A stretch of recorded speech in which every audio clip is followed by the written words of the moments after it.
Good afternoon, everyone, and thank you to all our supporters, partners and sponsors for being here.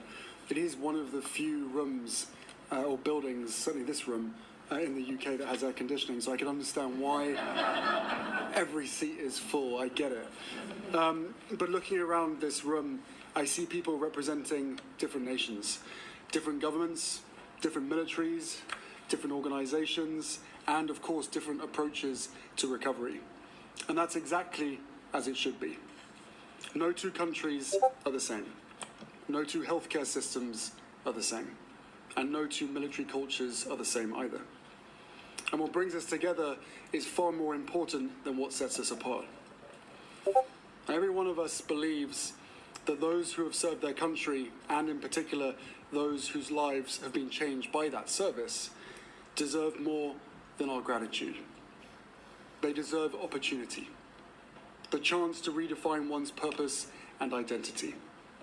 They deserve to truly feel our admiration and respect. And they deserve every chance to build the life that they choose beyond military service. That's what the Invictus community is all about.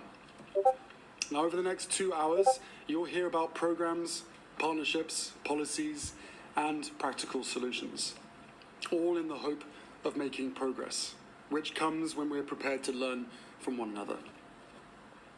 For many people, the Invictus Games are the moment that they first encounter this community. They see extraordinary competitors on the field of play, incredible families supporting from the stands, and they witness resilience in its purest form. But those of us here know that the Games have never been the destination. In many respects, they, and the training to get there, are the beginning, the catalyst, a spark that can ignite recovery, rebuild confidence, and reconnect people with a community that understands them. The real work happens long before the opening ceremony, and the legacy continues long after the closing. It happens in rehabilitation centres. It happens in local gyms or in their garage, across communities around the world. It happens through families who never give up, through coaches, clinicians, welfare teams, employers, and of course, volunteers. Through veterans supporting veterans.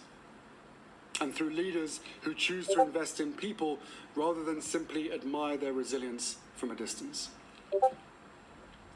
One of the greatest privileges of the past 12 years has been meeting wounded, injured and sick service personnel from every corner of the world. Different languages, different uniforms, very different stories. Yet the same determination, the same humor, the same instinct to keep moving forward, even when the road ahead looks uncertain. And that unconquered spirit isn't unique to one nation. It belongs to all of us. And recognizing that shared humanity is what has allowed this community to grow beyond an event into a global movement. Each country represented here is writing its own chapter. Some have well-established recovery pathways. Others are only just beginning their journey. Neither is more important than the other. Because progress isn't measured by how long you've been doing something. It's measured by your willingness to listen, adapt, and keep improving. That spirit of shared learning is why this Invictus conversation matters. It isn't about finding one perfect model. It's about understanding what works in different contexts and asking how we can make it work for more people. So, how do we remove barriers? How do we create systems that don't just respond to injury, but enable people to thrive afterwards? How do we ensure that recovery isn't defined by a program with an end date, but by a lifetime of opportunity? And these are questions that no one nation can answer alone. But together, we have a remarkable opportunity to learn from one another, to challenge each other, and ultimately to strengthen the support available for every wounded, injured and sick service person and veteran wherever they live. And I'm also incredibly pleased that today we will welcome another nation into the Invictus community, Uganda. Thank you.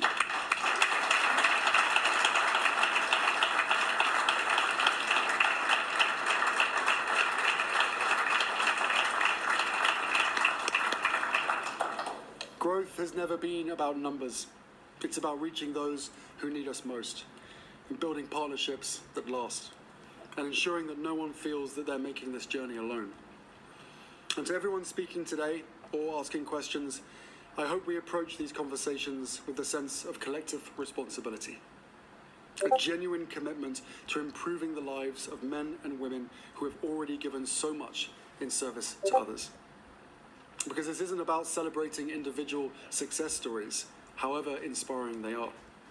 It's about creating systems that make those success stories possible, changing cultures and expectations, and ensuring that further generations of wounded servicemen and women know that recovery is not something that they face alone. Hello everyone, and welcome back to the channel. If you're new here, thank you for stopping by. On this channel, we go beyond the headlines to examine the stories shaping the royal family and the work of the Sussexes. If you enjoy thoughtful royal commentary, don't forget to like, subscribe, and turn on notifications so you never miss an update. Now, today we're talking about a speech that has quietly become one of Prince Harry's strongest public appearances in recent memory. It wasn't dramatic, it wasn't controversial, it wasn't filled with attacks or headlines designed to provoke reactions. Instead, it was something that has become increasingly rare in today's media landscape. A speech entirely focused on service, recovery, and hope. Watching Prince Harry speak at the Invictus gathering reminded me why this initiative has survived more than a decade. While headlines often focus on palace tensions, legal battles, or speculation about his relationship with the royal family, Harry stood before military leaders, healthcare professionals, governments, charities, volunteers, and veterans with one message.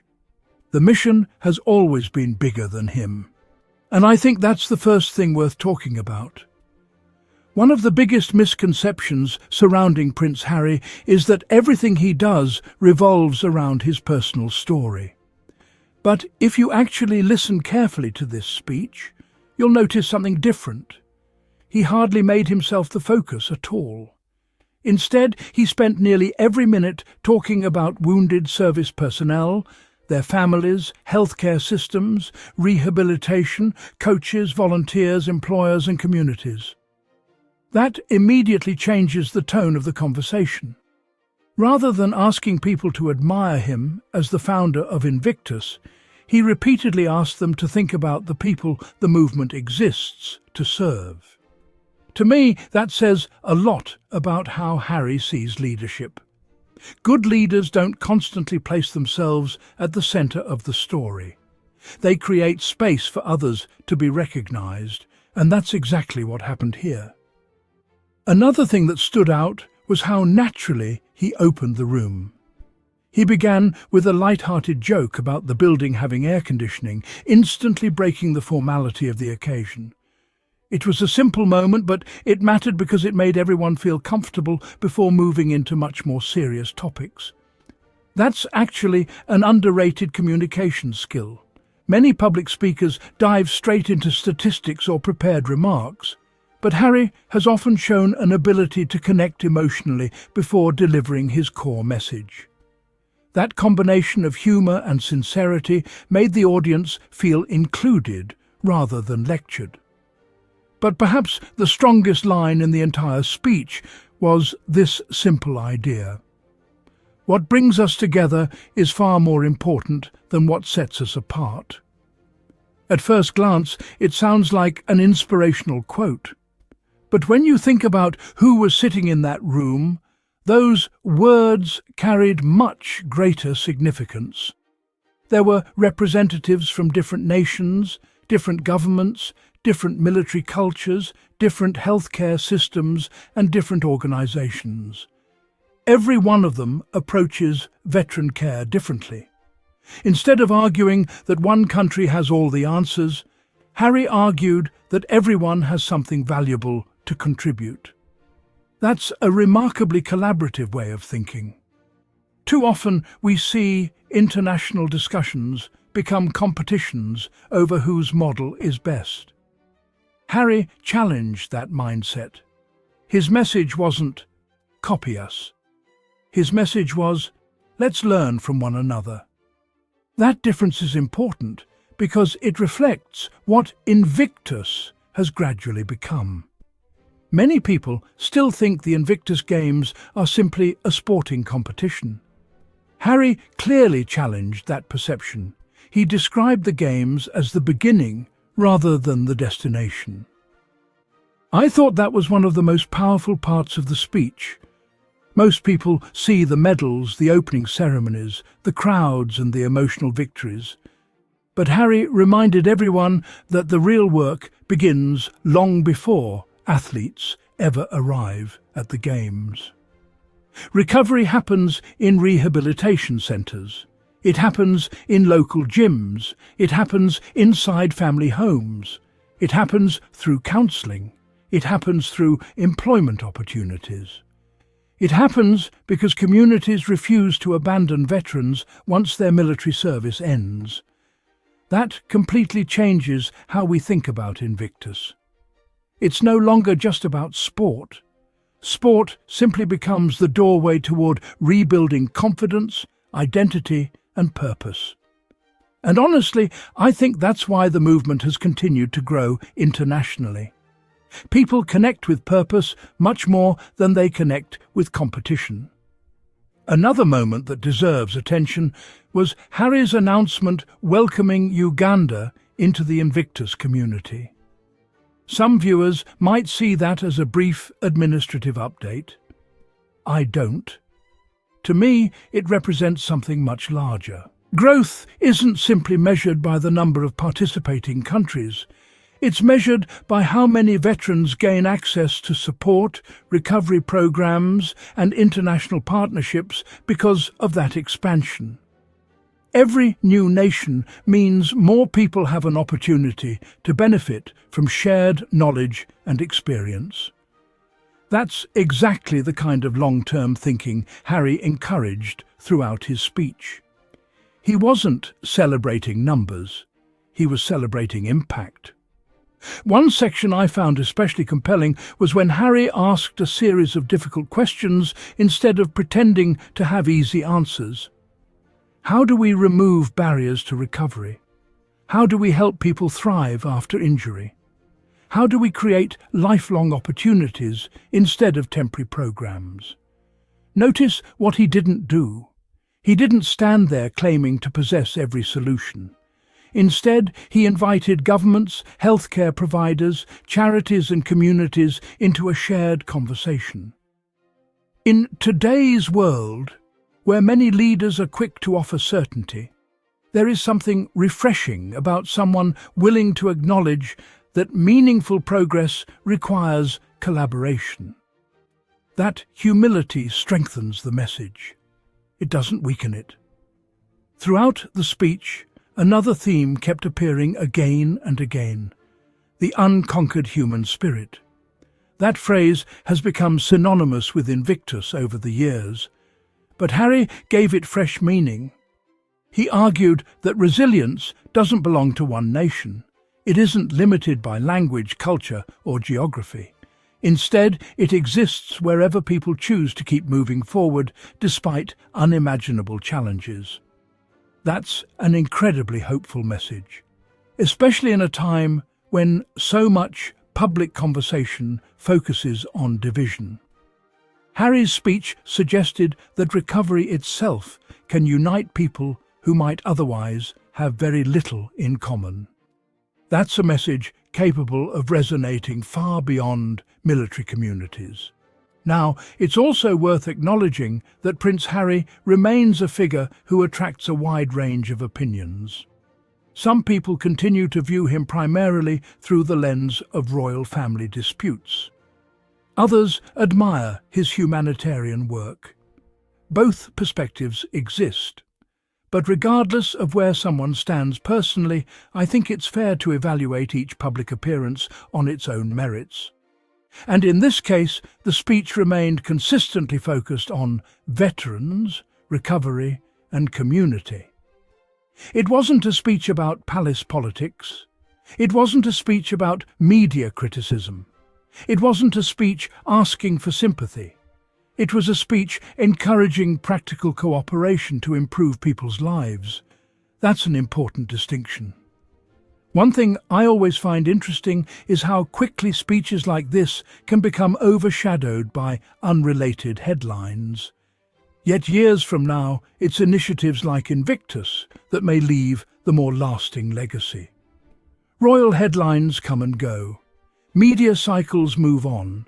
But organizations that continue helping people rebuild their lives create an impact that extends well beyond any single news story. That, perhaps, is the biggest takeaway from this event. Leadership isn't only about holding a title. It's about consistently investing your time, your voice, and your influence into causes that continue making a difference long after the cameras stop rolling. Whether someone agrees with Prince Harry on every issue or not, his long-standing commitment to Invictus is difficult to separate from the movement's global recognition. More than a decade after its launch, it continues, bringing together nations, veterans and communities under one shared purpose. And that's something worth recognizing. As I watched this speech, I couldn't help thinking that its greatest strength wasn't emotional language or polished delivery. Its greatest strength was clarity. Harry knew exactly who his audience was. He knew exactly what mattered. And he never allowed himself to become the center of the story. Instead, he placed veterans exactly where they belonged, at the heart of the conversation. Perhaps that's why this speech resonated with so many people around the world. Not because it promised miracles, not because it generated sensational headlines, but because it reminded us that courage doesn't end when military service ends. Recovery is a journey. Community matters, purpose can be rediscovered. And resilience often grows strongest when people refuse to face life's hardest battles alone. Those are ideas that reach far beyond the Invictus Games themselves. I'd love to hear your thoughts. What stood out to you most about Prince Harry's speech? Was there a particular message that resonated with you? Share your perspective respectfully in the comments below. If you enjoyed this analysis, please give this video a thumbs up, subscribe to the channel and turn on notifications so you don't miss future royal news and thoughtful discussions. Thank you so much for watching, and I'll see you in the next video.